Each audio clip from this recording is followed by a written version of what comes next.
전세계 10억 달러 흥행 신화를 쓴 아카데미 수상작 주토피아가 2025년 11월 26일 역대급 규모의 속편으로 돌아왔다. 기대치를 충족시키는 것을 넘어선 그야말로 압도적인 만족감. 주디와 닉의 케미는 여전했고 김기리는 확장된 세계관에 푹 빠져버렸다. 주토피아2는 월트 디즈니 애니메이션 스튜디오 역사상 가장 거대한 프로젝트로 버뱅크와 밴쿠버 두 캠퍼스에 걸쳐 무려 1000명 이상의 아티스트와 기술자가 투입되어 전작을 훌쩍 뛰어넘는 압도적인 스케일을 완성했다. 이에 걸맞게 기술적인 진보도 이뤄냈는데 제러드 부시 감독은 한 화면에 최대 5만 마리의 동물이 등장한다며 디즈니 신기록 경신을 알렸다. 특히 업그레이드된 Keep Alive 기술을 적용, 배경에 있는 수만 마리의 캐릭터들도 단순히 서 있는 것이 아니라 호흡하고 눈을 깜빡이는 등 디테일한 생동감을 자랑한다. 새로운 무대인 습지마켓도 기대를 모은다. 반수생 동물과 해양 포유류가 공존하는 이곳에서 주디와 닉은 낯선 환경에 적응하며 새로운 도전에 나선다. 제러드 부시 감독은 제작진 모두가 엄청난 동물광이라 덕질하듯 만들었습니다 라며 한층 깊어진 세계관과 두 주인공의 여전한 케미스트리를 보여준다. 참고로 시사회를 통해 영화를 먼저 관람한 입장에서 말을 한다면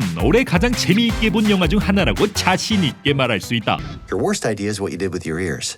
주토피아2에서 마침내 공식 파트너가 된 주디와 닉. 이 둘은 드디어 진정한 팀이 되기 위한 첫걸음을 내딛게 되지만 아이러니하게도 자신들이 쫓던 사건의 용의자로 몰리게 되어 두 캐릭터의 관계에 균열이 생기게 된다. 토끼 특유의 꼼꼼함과 집단 본능을 지닌 주디와 여우의 본능적인 독립성과 여유로운 태도를 지닌 닉. 완전히 상반되는 성격을 지닌 두 캐릭터가 사건을 해결하는 과정에서 서로의 차이를 마주하게 된다면 과연 어떤 일이 벌어질 것인가. 위기 속에서 함께의 가치를 재확인하며 진정한 파트너로 거듭나는 주토피아2. 단순 수사극을 넘어선 깊은 재미와 감동을 선사할 예정이다. 주디와 닉은 수사 과정에서 다시 한번 미스터 빅 일가와 조우하게 된다. 전작에서 대부를 패러디했던 미스터 빅은 이제 단순한 암흑 세계를 넘어 짝퉁 명품 핸드백 제조 및 유통이라는 새로운 지하 경제를 장악하고 있다. 이 설정은 단순한 코미디를 넘어 서사적으로 중요한 기능을 수행한다. 미스터 빅 일가는 용의자로 몰린 닉과 주디에게 위장 신분과 의상을 제공하는 결정적인 역할을 맡게 되며 이는 수사의 돌파구를 마련하는 중요한 계기가 된다. 특히 주목할 만한 점은 미스터 빅의 딸 프르프르에게 주디의 이름을 딴 주디스라는 딸이 생겼다는 설정인데 이 소녀 캐릭터의 존재는 전작에서 주디가 프르프르의 생명을 구해준 사건이 세대를 이어 존중받고 있음을 보여주고 있다. 전작인 주토피아는 철저히 포유류 중심의 세계였다. 제작진은 속편에서 세계관을 확장하기 위해 파충류를 도입하기로 결정했으나 이는 기존의 디자인 철학인 모든 동물은 옷을 입는다는 규칙과 해부학적 충돌을 일으켰다. 뱀이나 도마뱀 같은 파충류는 엉덩이나 다리가 없어 바지를 입을 수 없기 때문. 이에 대한 제작진의 해결책은 기발하면서도 세계관 내부의 논리를 강화하는 것이었다. 새롭게 등장하는 습지마켓 구역에 거주하는 파충류들은 문화적으로 상의는 입되 하의는 입지 않는 독자적인 복식 문화를 가진 것으로 설정되었다. 이는 단순한 디자인적 타협이 아니라 포유류 사회와 파충류 사회 간의 문화적, 지리적 격리를 시각적으로 보여주는 장치로 기능한다. 파충류가 그동안 주토피아에서 보이지 않았던 이유는 그들이 역사적으로 배제되었거나 그들만의 구역인 습지마켓에 숨어 살았기 때문이라는 설정이 이를 뒷받침하고 있다. Snakes aren't the bad guys. I have to set things right. And when I do, my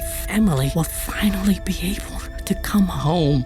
미스터리한 뱀 게리 역의 캐스팅은 우연한 계기로 성사되었다. 무서운 외형과 순수한 내면을 동시에 소화할 목소리를 찾던 제작진은 히호이컨의 토크쇼 오디오를 캐릭터 영상에 입혀본 뒤 이거다를 외쳤다. 차가운 뱀의 외형에 입혀진 그의 따뜻한 목소리가 완벽한 시너지를 냈기 때문. 그러나 정작 뱀을 무서워한다는 키호이컨은 처음엔 목소리가 위협적이지 않아 섭외가 잘못 온 줄 알았다면서도 100년 만에 주토피아에 입성하는 파충류라는 설정에 매료돼 합류했습니다. 라고 밝혔다. 그는 디즈니에서 주로 악역이었던 뱀이 이번에 주역이 됐다며 위협적인 외모 뒤에 숨겨진 게리의 따뜻한 마음을 통해 관객들이 편견을 깼으면 한다고 인터뷰를 통해 자신의 속마음을 전했다. 1, 2.